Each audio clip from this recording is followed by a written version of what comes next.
Dear student, সমান্তর ধারায় মাত্র দুটি সূত্র ব্যবহার করা হয়, একটা হচ্ছে n তম পদ আর একটা হচ্ছে কি সমষ্টি। দেখো n তম পদ আর একটা হচ্ছে কি সমষ্টি। দেখো আমরা মুখস্থ করে নেই n তম পদ, আমি যখন লিখতেছি তোমরা পরে মুখস্থ করে নাও। n তম পদ equal a plus n minus one into কি স্যার ডি। আর একটা স্যার সমষ্টির সূত্র Sn ইকুয়াল কি sir n by two into 2a plus n minus one into কি ডি। আমরা এভাবে উপস্থাপন করব মুখে বলার সময়। এখন দেখো আমরা যে দুইটা সূত্র লিখলাম, আমরা প্রথমত এই সূত্র দুইটাকে মুখস্থ করে নিব।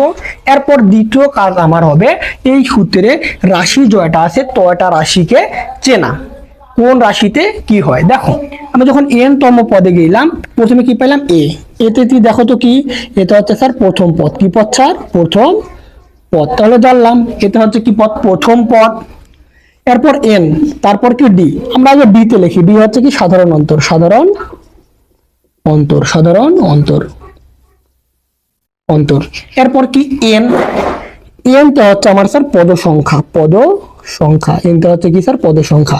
দেখো n তম পদে যে তিনটা রাশি আছে, আমি তিনটা রাশি সুন্দর করে লিখছি।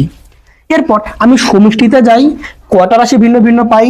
দেখো এই যে একটা n, একটা a, একটা n আর একটা কি d, তাহলে n কবার পেলাম? দুইবার। তাহলে n একটা, a একটা, d একটা। দেখো তো আমি n তে জানি কিনা পদ সংখ্যা, এতে জানি কিনা প্রথম পদ, d তে জানি কিনা সাধারণ অন্তর। তাহলে আমরা তম পদ পড়ি আর সমষ্টি পড়ি, আমার কয়টা রাশি চেনার লাগবে? তিনটা রাশি চেনার লাগবে।